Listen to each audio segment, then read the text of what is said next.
The team played very well.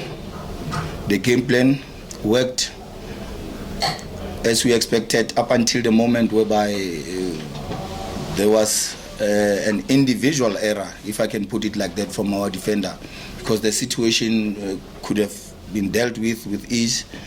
We managed to give a goal away, and we knew that if you give a goal away in Orlando as early as in that moment, then it's going to be a problem, because they will then be able to control the tempo of the game, and they'll be playing in moments. We wanted to at least drag the game a little bit longer in 0-0 so that they can become a little bit desperate, but unfortunately it wasn't. But from there we did also manage to create our own chances. First half, 2 chances that we could have converted from the crosses from our right, as our game plan was, but we were not as clinical as we were supposed to be inside the box. Then second half, we pushed. We started very well second half. We pushed, we pinned them in their half, and though we didn't create as many clear-cut chances as we would have wanted to, but the longer it had stayed, maybe it had stayed 1-0, the better the chance we're going to stand to get back into the game. Through the run of play, from the individual mistake again, they were able to then score the second goal. And then from there onwards, it became a problem as they resoluted into a low block, compact, and we couldn't find a way in around them. Thank you, Coach. I will now open for questions. 3 in a row against the same team. How difficult does it get to prepare different strategies against the very same opponents? And now that you're coming back to the very same place, what was the plan today? That now that you've seen yourself losing the 3 points, and yet you're 1 goal down in the MTN 8. Just give us a summary of what you had in mind when you came here. Playing against Orlando Pirates doesn't change. They won't change how they play, because they don't adapt to anyone. But with them is that they were clinical today into converting the half chances that they got. Then it became a problem. But our game plan worked wonderfully well, as we expected, maybe to make sure that we get in around them. And we created chances from that. And I think it's more about just being clinical in the final third. That is the missing puzzle into how we play. Because the performance from Saturday and the performance from today, it's a bit different from us, and it shows that at least the guys have developed a much better confidence to can be able to take the game to Pirates.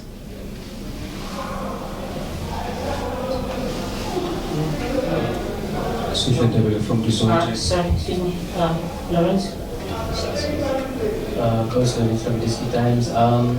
What exactly happened there where the coach got sent off? Because we obviously couldn't see the incident. And then secondly, last season, obviously it was a different coach that you were working with. Ramala was playing more as a left wing back, left midfielder. And he's now being played as a 10. What came about to make that tactical tweak with him specifically? Number one, there's a certain game model that the coach have introduced that is new, and I won't go deep into details about it, but if you had watched all our games, you could see that Ramala has always been playing as a 10 or as a right winger, and even from last season there's a game against Orbit where we played him as a number 10, and also most of the time he was playing as the left winger inverting, the right winger inverting into inside. So I think he's still playing the same position, because also on the left back on the left back position we have now D'Angelo, we have Vuyole Tlapa. So we want to use Ramala's technical ability much higher on the field.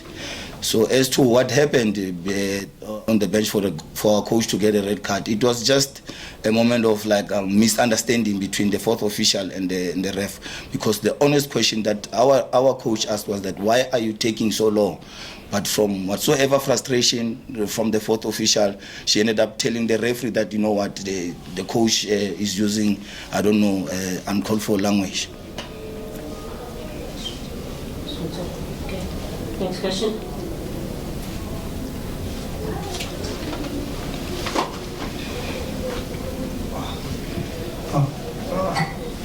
Good evening, Coach. Mr. Musob from IL. Coach, maybe just to piggyback on what OTT asked, it's a very difficult, I think, next couple of days for you playing obviously the same team, but even after what you say today is a very, very good performance from your side in terms of tactics, but you still couldn't beat Pirates. How difficult do you expect it to be able to convince your players that there is a possibility, because you do need to score to be able to win that game come the weekend as well? Yeah, I think from here it's just about working on those aspects of the game that we think that are lacking from our team, of which is trying to be clinical in the final third, and that can only be done at training, to try and create much better movement, to try and create much better patterns and finishing drills that can be able to sharpen up their skills. Because other than that, the attitude was good from our players. I mean, the application was good. So we just have to work on those small details that needs to be polished. We'll take the final 3 questions. Any takers in the final 3? Temper, noted. We'll start with Betty.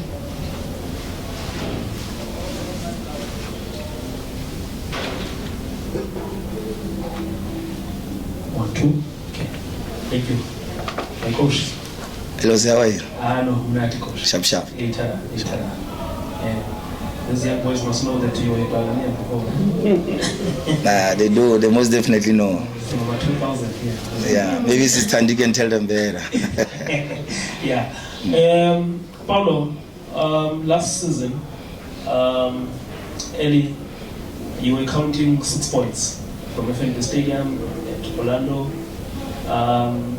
This is where you've dropped points already this season, but still you are already at 6 points.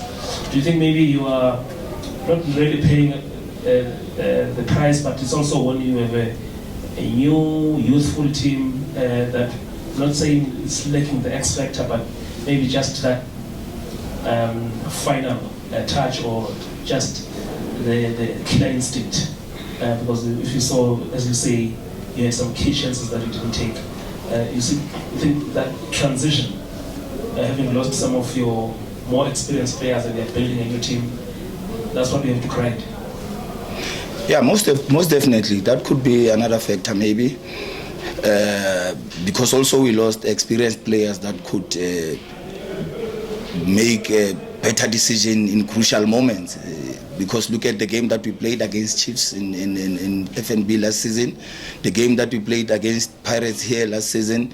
It was a very difficult game, and we played against Pirates that I believe was on top of their game, but we were able to neutralize them and wait for the right moment so to transition and put them under pressure or create an opportunity and so forth. It is the school fees that you unfortunately have to pay when you bring in the young players, and you have to also be a little bit patient from the perspective of good footballing actions.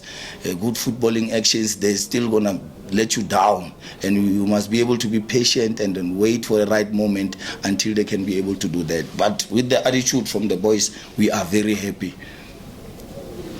Final question. Coach, our football is getting very young.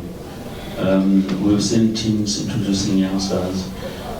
You also have, just to follow up on that as well, you also have young players. But how then difficult does it get for you as coaches to plan against a team that you're not actually sure who they're going to bring? Because some of the new players that Pirates have shown here gave 110% performance against your team. It is a matter of them proving themselves. But how then does it become for you as technical team planning against the team that has got the unknowns, the young, and the players who are still growing, instead of playing against players that you know what they can give you?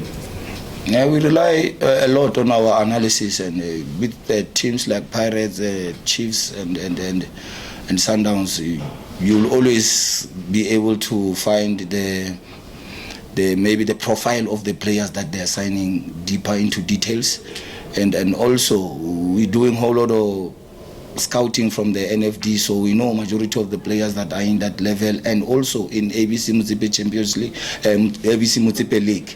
not the championship. The championship is NFD. The championship, we have scouts that are dealing specifically with Mutsipe Championship and the ABC Mutsipe League. So the profile of majority of the players. But however, the identity of majority of the teams doesn't change.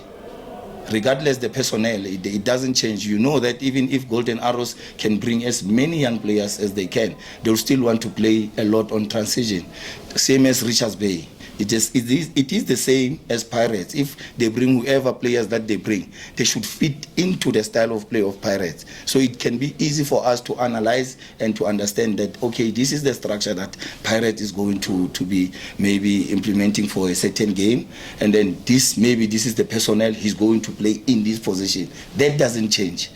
And it was very evident from the game that we played over the weekend and even today. The structure was still the same. They still want to play with 2 10s to overload the central area so that they can be able to open the spaces wide. And it was still the same. They can change the personnel. The whole 5 are taking offensive players.